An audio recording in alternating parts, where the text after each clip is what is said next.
کیا میں تمہارا رب نہیں ہوں؟ یہ اللہ نے ہم سے اقرار لیا تھا، ہم سے یہ وعدہ لیا تھا، اور ہم نے کہا تھا قالوا بلا، ہم سب نے مل کر ایک زبان ہو کے کہا تھا بلا، اے اللہ کیوں نہیں، تو ہمارا رب ہے، تو ہمارا خالق ہے، تو ہمارا مالک ہے، تو ہمارا مربی ہے، ہمارا پالنہار ہے، ہمارا حاجت روا ہے، ہمارا مشکل کشا ہے، ہماری ساری ضروریات کا پوری کرنے والا ہے، ہمیں شفا دینے والا ہے۔ ہم نے قالوا بلا، بلا کہہ کر ہم نے ساری چیزوں کا اقرار کیا تھا، رب کائنات کے سامنے کر کے گئے۔ یہ اللہ تعالیٰ نے نبیوں اور رسولوں کا سلسلہ اسی لیے جاری کیا تاکہ اسی وعدے کو یاد دلائیں۔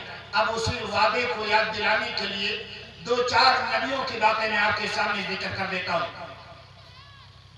حضرت شعیب علیہ السلام کے بارے میں رب کائنات نے قرآن کے اندر فرمایا وَإِلَىٰ مَدْيَنَ أَخَاهُمْ شُعَيْبًا قَالَ يَا قَوْمِ اعْبُدُوا اللَّهَ مَا لَكُم مِّنْ إِلَٰهٍ غَيْرُهُ۔ ذرا آئے سنیے گا، شعیب علیہ السلام نے اپنی قوم کے لوگوں سے کیا کہا؟ یا قوم اعبدوا اللہ ما لکم من الہ غیرہ۔ وَإِلَىٰ عَادٍ أَخَاهُمْ هُودًا قَالَ يَا قَوْمِ اعْبُدُوا اللَّهَ مَا لَكُم مِّنْ إِلَٰهٍ غَيْرُهُ۔ وَإِلَىٰ ثَمُودَ أَخَاهُمْ صَالِحًا قَالَ يَا قَوْمِ اعْبُدُوا اللَّهَ مَا لَكُم مِّنْ إِلَٰهٍ غَيْرُهُ۔ نوح علیہ السلام نے بھی وہی بات کہی، شعیب علیہ السلام نے وہی بات کہی، ہود علیہ السلام نے وہی بات کہی، صالح علیہ السلام نے وہی بات کہی، یا قوم اعبدوا اللہ، اے میری قوم کے لوگوں اللہ کی عبادت کرو، ما لکم من الہ غیرہ، اللہ کے علاوہ تمہارا کوئی معبود نہیں ہے، اللہ کے علاوہ تمہارا کوئی مسجود نہیں ہے، اللہ کے علاوہ تمہارا کوئی حاجت روا نہیں ہے، اللہ کے علاوہ تمہارا کوئی مشکل کشا نہیں ہے، اللہ کے علاوہ تمہیں شفا دینے والا کوئی نہیں ہے، اللہ کے علاوہ تمہیں کوئی حیات اور زندگی دینے والا نہیں ہے، اللہ کے علاوہ تمہیں کوئی نفع اور نقصان دینے والا نہیں ہے۔ یہ سارے کے سارے نبیوں نے کہا، حتیٰ کہ محمد الرسول اللہ صلی اللہ علیہ وسلم نے جو سب سے پہلا جلسہ کیا، نبی کائنات جناب محمد الرسول اللہ صلی اللہ علیہ وسلم پر جب وہ آیت کریمہ نازل ہوئی وَأَنذِرْ عَشِيرَتَكَ الْأَقْرَبِينَ، اے کہ محمد الرسول اللہ صلی اللہ علیہ وسلم اپنے قرابت داروں کو آپ اللہ سے ڈرائیے، اللہ کی آگ سے ڈرائیے، اللہ کی عذاب سے ڈرائیے، جہنم سے ڈرائیے اپنے قرابت داروں کو۔ نبی کائنات جناب محمد الرسول اللہ صلی اللہ علیہ وسلم صفا پہاڑی پہ چڑھے، صفا پہاڑی پر چڑھنے کے بعد قریش کے لوگوں کا ایک ایک آدمیوں کا نام لے کے، قبائل کا نام لے کے آپ نے آواز دی، جو کہ یہ آواز مانوس تھی، آواز پہچانی ہوئی تھی، آواز والی کو جانتے تھے، اس کی صداقت کو جانتے تھے، اس کی راست بازی کو جانتے تھے، اس کی امانت داری کو جانتے تھے، اس کے کردار کو جانتے تھے، اس لیے صاحب کردار اور صاحب امانت کے زبان کی آواز جب کانوں کے اندر ٹکرائی، مکہ کا ہر فرد وہاں پہنچا جو پہنچنے کی طاقت نہیں رکھتا تھا، اس نے اپنا نمائندہ بھیج کر کے بھیجا تاکہ یہ معلوم کرے، حتیٰ کہ آپ کا وہ چچا جسے ابو لہب کہا جاتا ہے، جو آپ کا دشمن تھا بڑا، وہ بھی وہاں پہنچا۔ اللہ کے نبی صلی اللہ علیہ وسلم نے جو تبلیغ کیا جانتے ہیں، اللہ کے نبی صلی اللہ علیہ وسلم نے جو بات لوگوں کے سامنے پیش کی، اس جلسے کا خلاصہ وہی ہے، اس جلسے کا نقطہ آغاز اور نقطہ انتہا وہی ہے، اس جلسے کا خلاصہ کلام وہی ہے، یا ایوہ الناس قولوا لا الہ الا اللہ تفلحوا تملک العرب ولدا، لوگوں لا الہ الا اللہ کا اقرار کر لو، کامیاب ہو جاؤ گے، تملک العرب ولدا، عرب و عجم کے مالک ہو جاؤ گے، خالی ایک ملک کے نہیں ساری کائنات کے مالک ہو جاؤ گے، ساری دنیا کے مالک ہو جاؤ گے۔ لا الہ الا اللہ کو تھامو تو صحیح، لا الہ الا اللہ کے تقاضے کے مطابق اپنی زندگی گزارو، بناؤ اور سنوارنے کی کوشش تو کرو، دیکھو دنیا تمہارے قدموں کے نیچے آئے گی تو دنیا تمہیں سلام کرے گی، دنیا تمہارے قدموں کے سامنے جھکنے پر مجبور ہو جائے گی۔ لا الہ الا اللہ کم سے کم اخلاص کے ساتھ، للہیت کے ساتھ، نیک نیتی کے ساتھ کہہ کے تو دیکھو۔ یہ عقیدے توحید وہ دعوت ہے جو تمام انبیاء کی دعوت کا خلاصہ ہے، جو تمام انبیاء کی دعوت کا محور ہے، تمام انبیاء کی دعوت کا لب لباب ہے۔ اللہ کے نبی جناب محمد رسول اللہ صلی اللہ علیہ وسلم 13 سالہ مکی زندگی میں آپ مکی صورتیں جتنی قرآن میں دیکھیں گے اس میں عقیدے کا بیان ہے، ایمان باللہ کا بیان ہے، ایمان برسول کا بیان ہے، ایمان بالآخرہ کا بیان ہے، اللہ پر ایمان لانے کا بیان، رسول اللہ کی رسالت کو تسلیم کرنے کا بیان، آخرت پر ایمان لانے کا بیان۔ مکی تمام صورتوں کے سارے مضامین آپ کو اسی محور اور اسی دائرے میں گھومتے ہوئے نظر آئیں گے، اور ساری آیتوں کا خلاصہ عقیدہ توحید ہی آپ کو ملے گا۔ میرے بھائیوں، ایک بات اور جان لو،